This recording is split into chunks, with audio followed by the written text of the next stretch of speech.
أكبر كدبة بتضحك بيها على نفسك إنك بتقول أنا طيب بزيادة. لأ، أنت مش طيب، أنت مش عارف تقول لأ.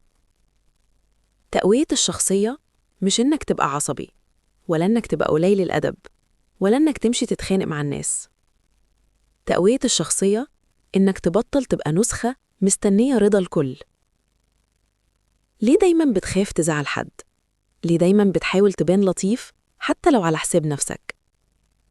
ليه لما حد يقل منك تضحك وتعديها وكأن حاجة محصلتش؟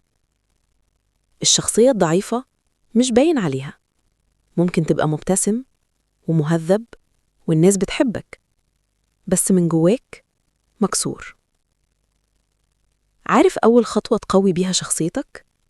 اتعلم تقول لأ من غير ما تبرر. لأ مش محتاجة محاضرة، مش محتاجة قصة، مش محتاجة تمهيد. لأ، بس في حد طلب منك حاجة وانت مش حابب؟ قول لأ. في حد بيضغط عليك في قرار؟ قول لأ. في حاجة مش مرتاح لها؟ قول لأ. ولو الكلام ده لمس حاجة جواك، دوسوا لايك واشتراك عشان نوصل الكلام ده لكل حد محتاج يسمعه. ونرجع تاني. في الأول هتحس بتأنيب ضمير، هتحس إنك وحش، بس الحقيقة أنت بتبني عمودك الفقري. الشخصية القوية بتتبني لما تبطل تجري ورا القبول. مش لازم الكل يحبك، مش لازم الكل يفهمك، مش لازم الكل يوافقك. القوي بجد مش اللي صوته عالي، القوي اللي عينه ثابتة، اللي لما يتكلم كلامه طالع من قناعة مش من خوف. تقوية الشخصية معناها إنك تتحمل نتيجة قرارك. اخترت حاجة، استحملها. غلطت، اعترف. وقعت، قوم من غير ما تستنى حد يطبطب عليك. بلاش دور الضحية، الضحية عمرها ما كانت قوية. انت مش ظروفك، انت اختياراتك. كل مرة بتسكت على إهانة، انت بتعلم اللي قدامك يقل منك تاني.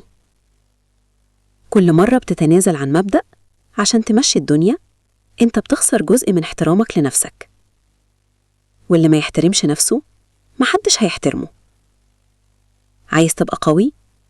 ظبط جسمك، اتمرن، اتعب، خلي شكلك بيعكس احترامك لنفسك. عايز تبقى قوي؟ خلي كلامك قليل.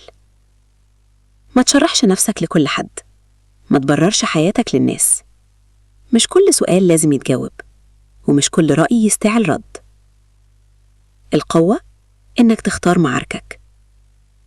في ناس هتستفزك عشان تنزلها لمستواها، ما تنزلش، سيبهم يتكلموا، والهدوء هيجننهم أكتر من أي رد. وأهم حاجة، اختار نفسك. فيهم هتكتشف إن أقوى حاجة عملتها إنك بطلت تخاف تزعل الناس، وبدأت تخاف تخسر نفسك. اسأل نفسك السؤال ده: لو الدنيا كلها ضدك، أنت واقف في صف مين؟ لو مش نفسك، يبقى لسه قدامك شغل. القوة مش إنك تكسب الناس، القوة إنك ما تخسرش نفسك. إشارة بإيدك على زر الاشتراك.